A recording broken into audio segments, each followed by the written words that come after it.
Olá, bem-vindo ao painel Univale. O nosso assunto hoje é saúde. Você sabe o que é disfagia? Pois é um distúrbio aí no ato de engolir salivas e alimentos. Mas como isso ocorre? Sobre esse assunto eu vou conversar aqui no estúdio com a professora do curso de fonoaudiologia da Univale, Andriele Rubin. Obrigado pela sua presença, professora. Professora, é um distúrbio comum e como acontece esse distúrbio? Então, a disfagia, ela é um distúrbio comum, sim. Ela é a consequência de alguma doença. A gente pode dizer que ela é um sintoma. Há um sintoma da doença de Parkinson, da doença de Alzheimer e tantas outras. E o que acontece? O paciente, ele perde a coordenação para deglutir o alimento. Ele acaba não conseguindo ter uma proteção adequada e esse alimento pode ir para a via errada, pelo caminho errado. Ele acaba indo para o pulmão ao invés de ir para o estômago. E o que acontece? O nosso pulmão é feito para ter ar. Se tem qualquer coisa diferente disso, tanto alimento quanto saliva, a gente vai ter a pneumonia. A gente diz que isso é uma pneumonia aspirativa e isso acaba gerando mais problemas ainda à saúde deste paciente, que já está debilitado por uma patologia inicial e fica um pouco mais comprometido em decorrência dessa disfagia, se ela não foi tratada. O aparecimento da disfagia, ele é um sinal de alerta que pode ocorrer uma doença, como o câncer de cabeça e pescoço, ou ele vem em consequência dessa doença? Ele vem em consequência de algumas doenças, mas muito bem pontuado, ele também pode ser um sinal de alerta, né? Aquele paciente que fica por mais de 1, 2 semanas com dor para deglutir, com sensação de bolo na garganta ou se afogando muito, é muito importante que ele relate esses sintomas para o médico para que possa se avaliar. E em algumas doenças de cunho neurológico também, essas questões de se engasgar, de se atrapalhar com a saliva, com o alimento, também pode ser um aviso de que algo não está no caminho certo. Isso é interessante. Então, é um alerta mesmo, precisa de algo assim quando a pessoa sente esses sintomas, né? A senhora pode descrever quais são os sintomas assim mais comuns dessa doença? Então, os principais sintomas dela são o engasgo, né? Aquela questão de se afogar. Daí a gente tem os idosos, né? Eu sempre dou uma tossida quando eu como, eu sempre me afogo. Isso não é normal. A gente não pode tossir, não pode se afogar quando come. Pode-se ter a falta de ar durante a alimentação, sensação de bolo, de algo preso na garganta. Muitas vezes pode-se ter até a questão de vômito em decorrência disso, né? E também a perda de peso. E, em maior instância, a questão das pneumonias. As pneumonias ocorrem quando esse distúrbio ele já está bastante avançado e quando a gente já tem este alimento, esta saliva, indo pro pulmão ao invés de seguir o caminho correto. Nossa, isso é bastante complicado, né? Há risco de vida, então, nessa questão, né, professora? Com certeza, há risco de vida e seríssimo. Agora, professora, quais são as medidas preventivas para evitar esses distúrbios? Então, o principal é a informação, né, eu diria, porque quando a gente sabe esses sintomas, a gente consegue procurar com brevidade um profissional para avaliar. Que é um fonoaudiólogo. Exato, que é o fonoaudiólogo que vai trabalhar com isso.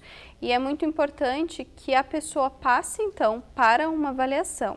Daí o fono, ele vai ver como está toda essa estrutura, essa função da deglutição para ajustar, né? Eu não tenho como te dizer assim, você fazendo isso vai impedir que você tenha disfagia. Na verdade quando o caso já está presente, ele precisa de acompanhamento fonoaudiológico. E daí muitas vezes a gente altera a consistência da comida, do líquido, vai para o pastoso ou alguma outra consistência para que a gente tenha segurança. mas no quesito prevenção, tomando essa palavra como base, seria informação, porque quanto mais cedo a gente procura o profissional e inicia o tratamento, melhor vai ser o prognóstico, melhor vai ser a qualidade de vida do sujeito. Porque eu particularmente recebi essa informação disfagia e tive que pesquisar, né? Ela precisa ser mais difundida, isso também? Isso, a gente precisa falar mais e mais e mais, precisa ser mais pontuada, dado o nome ao fato, né, o que é, não é somente tossir, se afogar na alimentação, é disfagia, é um distúrbio de saúde e que tem tratamento e deve ser tratado. Uhum. Ela pode se ocasionar também de uma alimentação mais desregrada, por exemplo, desregrada? Assim, comeu muita farinha ou não tem nada a ver isso? Não. Não tem nada a ver? Não teria. É um distúrbio mesmo? Isso, é algo bem específico que envolve todo um mecanismo de proteção de via aérea, sabe? Porque quando a gente deglute, a gente tem um mecanismo de fechar a via aérea para que o alimento passe com segurança. Então, é nesse meio do caminho aí que a gente tem o distúrbio. Não teria relação assim com o que eu como para gerar um distúrbio. Poderia gerar refluxo, mas daí são outras coisas, outras refluxo questões. Não tem nada a ver com a disfagia, né? Não, ou é associado? Mas pode piorar o grau da disfagia, né? Porque daí se esse paciente já tem a disfagia e tem o refluxo também, ele pode broncoaspirar o refluxo. Porque a gente já não tem a proteção certa quando o alimento segue o caminho normal. Agora, quando é o refluxo, que é o caminho anormal, daí a gente vai ter menos proteção ainda. Então, esse paciente tem mais risco. E o refluxo é muito ácido também, né? Prejudica bastante aqui, né? Isso, com certeza. Por isso que é importante, quando o paciente tem a questão da disfagia, o fonoaudiólogo encaminhar para o gastro também, para que possa ser feita uma avaliação e se tiver algo desse tipo para ser tratado. É interdisciplinar, na realidade. Isso. É todo um conjunto que tem que ser analisado, né, professora? Exato. A gente vai depender muito do nutricionista também, né? Porque muitas vezes eu posso mudar a consistência alimentar desse paciente, só que ele consegue comer uma pouca quantidade. Então, o nutricionista vai ter que avaliar, isso está sendo suficiente para ele ficar nutrido, né? Em alguns casos, eu vou precisar do fisioterapeuta também, porque se essa saliva, se essa secreção está sendo aspirada, é o fisioterapeuta que vai cuidar da saúde pulmonar deste paciente. Então, a gente anda casado com os outros profissionais. Agora, professora, quais os tipos de alimentos que podem ser evitados, assim, podem ser prevenidos, assim, alimentos muito pastosos como chocolate, leite, é condenado a quem tem já esse distúrbio, ou cada caso é um caso, precisa de avaliação, como a professora falou, do nutricionista e tudo mais? Cada caso é um caso, né? A gente vai ter que ponderar bem como vai ser essa alimentação do paciente. Mas, de forma geral, a consistência que a gente diz mais perigosa é a líquida. Então, tudo que é líquido e esse paciente tem dificuldade de deglutir, vai ser mais difícil para ele. Mas a gente não teria essa relação assim, tal alimento porque tem mais açúcar, porque faz mais saliva. Isso não, vai depender de cada caso mesmo. Na disfagia é o trabalho com a consistência alimentar.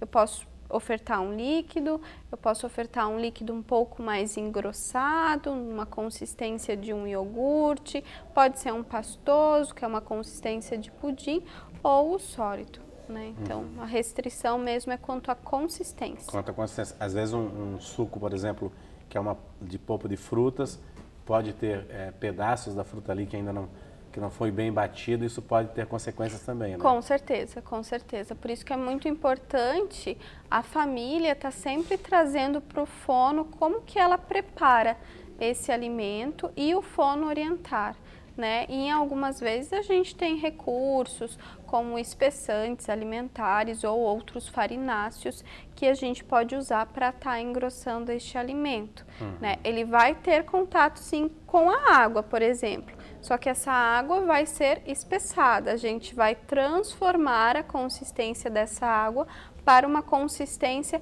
que seja segura para o mecanismo da deglutição. E a água, o que é recomendado nesse caso? A água pura. A água pura ela é a mais perigosa, É a né? mais Como perigosa. eu disse, tudo que é líquido é o mais perigoso. Inclusive perigoso. a água. Só que lógico, depende do grau da disfagia, depende da avaliação que o profissional fez. Se ele não pode tomar a água na consistência líquida, a gente transforma a água para a consistência pastosa com o uso de espessantes. Isso é bem interessante, né, professora? Agora, professora, como que está a situação? É uma questão de saúde pública já, a disfagia?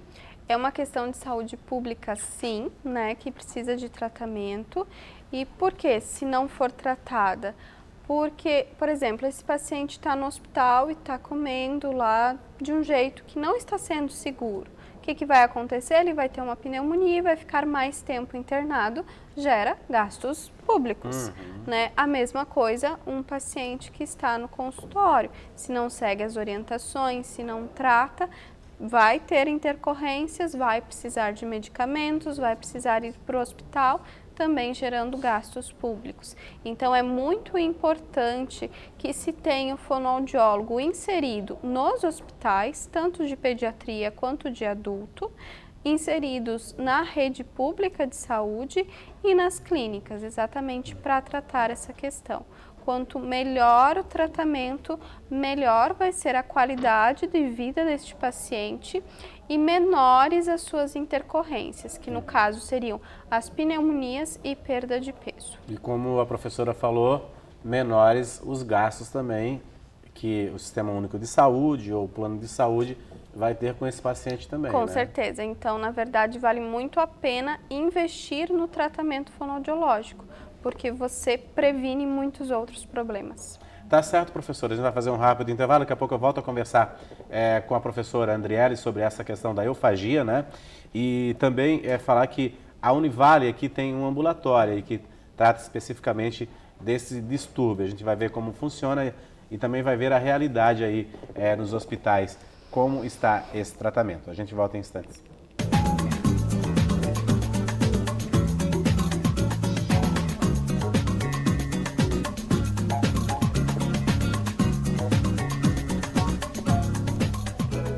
Olá, estamos de volta com o painel Univale. Hoje a gente está conhecendo um pouquinho o que é a disfagia. Para você que sintonizou a TV Univale agora, a disfagia é uma alteração no ato de engolir salivas e alimentos. É um distúrbio bastante perigoso. Eu converso aqui no estúdio com a fonoaudióloga e professora do curso de fonoaudiologia da Univale, Andriele Rubin, que está esclarecendo um pouquinho para a gente sobre essa questão da disfagia. Professora, a professora falou na questão de prevenir ou então dar assistência às pessoas que estão internadas e que têm esse distúrbio, né? Como que está a realidade da rede pública e dos hospitais na questão do profissional de fonoaudiologia para tratar desse distúrbio? Existe aí um número suficiente ou ainda é carente disso? Então, infelizmente ainda é carente, né, de profissionais nas instituições. Mas a gente já tem regulações, tanto pelo Conselho quanto pelo Ministério da Saúde, que colocam em pauta a necessidade de ter um fonoaudiólogo no hospital, tanto para atender unidades de terapia intensiva quanto as clínicas médicas. Mas ainda são poucos os profissionais, né? Diferentemente de estados que a gente tem maior população, onde a gente tem mais profissionais em maior número mesmo, porque muitas vezes a gente tem 2, 3 profissionais para um hospital que é de grande porte, né? E daí esse profissional não vai dar conta de toda a demanda, né? E lembrando que o fonoaudiólogo ele não atende só a disfagia, ele atende todos os distúrbios da comunicação humana. Então é da sua competência triar os pacientes para avaliar e até para ver aquele paciente que tem uma possibilidade de ter disfagia, porque como eu disse anteriormente, em algumas doenças pode ser um aviso de que alguma coisa não está boa, né? Nas unidades de saúde, a gente também tem fonoaudiólogos que atendem não só a disfagia, mas todos os distúrbios da comunicação humana. Mas cada vez mais vem se aumentando a demanda dos pacientes, né? Cada vez mais a nossa população está ficando mais idosa, necessitando de mais cuidados. Cada vez mais a gente tem crianças prematuras por conta do suporte de vida que melhorou tão bem, né, quando esses bebês nascem, só que infelizmente eles podem ficar com algumas dificuldades, que pode ser de deglutição, que pode ser de cognição ou de qualquer outra área, e vão precisar do fonoaudiólogo. Então, a gente tem um número bom, mas que ainda é insuficiente para o número da nossa população. A professora falou dos adultos, também agora tocou em crianças, né? Como que os pais podem observar que a criança tem esse distúrbio? Então, com a criança é muito crítico a questão da perda de peso. Porque se essa criança não está comendo bem, ou o que ela come, ela gasta tanta energia, porque está chorando, porque fica se afogando, eles vão perder peso. Então, a questão da desnutrição, ela é muito mais evidente na criança do que no adulto. Então, um desses sinais que o pai pode observar é a perda de peso. Por que que o meu filho está perdendo peso? Né? Por que que ele está demorando para comer? E os mesmos sintomas, a questão de tosse, de engasgo, de vômito, algumas vezes. Mas aí o fonoaudiólogo vai ter que trabalhar bem com esses pais e com essa criança, porque em algumas situações a gente vai precisar indicar as sondas de alimentação, né? Que daí só aquilo que vai pela boca não é o suficiente. E daí, nesse quesito, quando a gente indica as sondas de alimentação, eu retomo o tema que eu falei anteriormente, a questão de prevenção, porque uma criança que está bem nutrida vai ter menos problemas de saúde e vai gerar menos gastos à rede pública de saúde e aos planos de saúde também. Professora, como que vocês fazem o trabalho aqui, o curso de fonoaudiologia, de conscientização e inclusive de informação também? Vocês fazem um trabalho na rede hospitalar aqui da região de Itajaí? Isso. A gente tem um estágio, né, nos hospitais, temos no Pequeno Anjo e no Hospital Marieta, e daí a gente tem as turmas que frequentam ali. A gente sempre entra em contato com a fonoaudióloga da instituição, ela costuma nos passar os casos que tem e a gente atende. Lá a gente também faz o trabalho de divulgação da área, porque a gente sempre acaba conversando, passando orientações, tudo. E especificamente na semana da disfagia, que foi marcado ali no dia 20 de março, a gente teve bastante postagens na rede social com utilização de hashtags para que a gente pudesse abranger o maior número de pessoas. E também tivemos palestra na Univale, exatamente para trazer maior conhecimento aos alunos, porque a gente tem consciência de que eles precisam sair bem preparados, bem informados, para que eles possam suprir essa demanda que a cada dia aumenta mais. Há algum perigo para quem se alimenta com sonda também, professora, ou não? Porque a sonda já é pelo nariz, Isso. ou às vezes pelo catéter, né?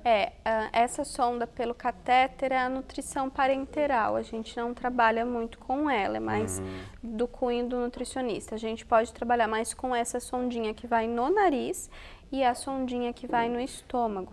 A sondinha que vai no nariz, sim, ela pode ter um pouco mais de risco se ela fica ali mais do que 3 meses.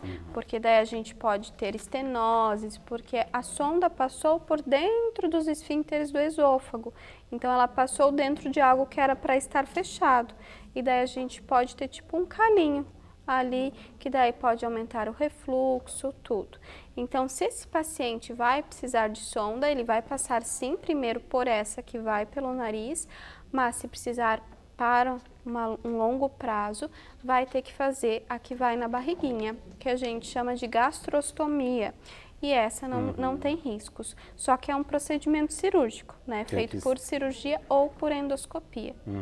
Daí fica mais complicado, né, para a pessoa. Isso, né? Mas dá mais qualidade de vida do que a sonda do narizinho. A sonda do nariz. Professora, por que quem tem um acidente vascular, né, cerebral também acarreta ter esse distúrbio? Então, o nosso corpo, ele é comandado pelo nosso sistema neurológico, o nosso cérebro. Quando a gente tem algum acidente vascular, que pode ter sido o rompimento de algum vaso ou a parada de suprimento do sangue, aquela área que está oxigenada por esses vasos acaba morrendo, né? Então, é o que a gente chama de lesão cerebral. Como todo o nosso cérebro tem áreas específicas por determinadas funções do corpo, se essa lesão pegou as áreas específicas da deglutição, o paciente pode ter o problema. Ou em alguns casos tem a lesão na parte mais anterior do cérebro, vai ter um comprometimento motor, né? Então é por conta disso. O nosso cérebro é o que coordena as nossas funções corporais. Sim. Então a gente tem que cuidar muito bem dele. A questão de prevenção também, bebida alcoólica, tudo que é prejudicial ao organismo, cigarro, isso tudo também pode contribuir, né, professora? Com certeza, porque daí se esse paciente já tem fatores de risco, por exemplo, para ter uma doença isquêmica, um AVE ou alguma outra coisa, até uma embolia, todos os maus hábitos de saúde vão prejudicar. E a gente sabe que quanto mais a gente se cuida, que faz uso da luz solar, da água, do ar puro, né, de hábitos saudáveis de alimentação, melhor vai ser a nossa saúde. E por mais que a gente venha ter algo, a nossa recuperação vai ser mais rápida, porque a gente já teve um estilo de vida saudável. O distúrbio tem cura? Tem medicamentos? Medicamentos para disfagia não, é o tratamento com terapia e a gente vai procurar chegar no melhor quadro possível deste paciente. Para ter cura, para ter a remissão completa dos sintomas, depende da patologia base que gerou a doença. Sim, então se tem a doença associada, é um pouco mais difícil só com terapia mesmo, né?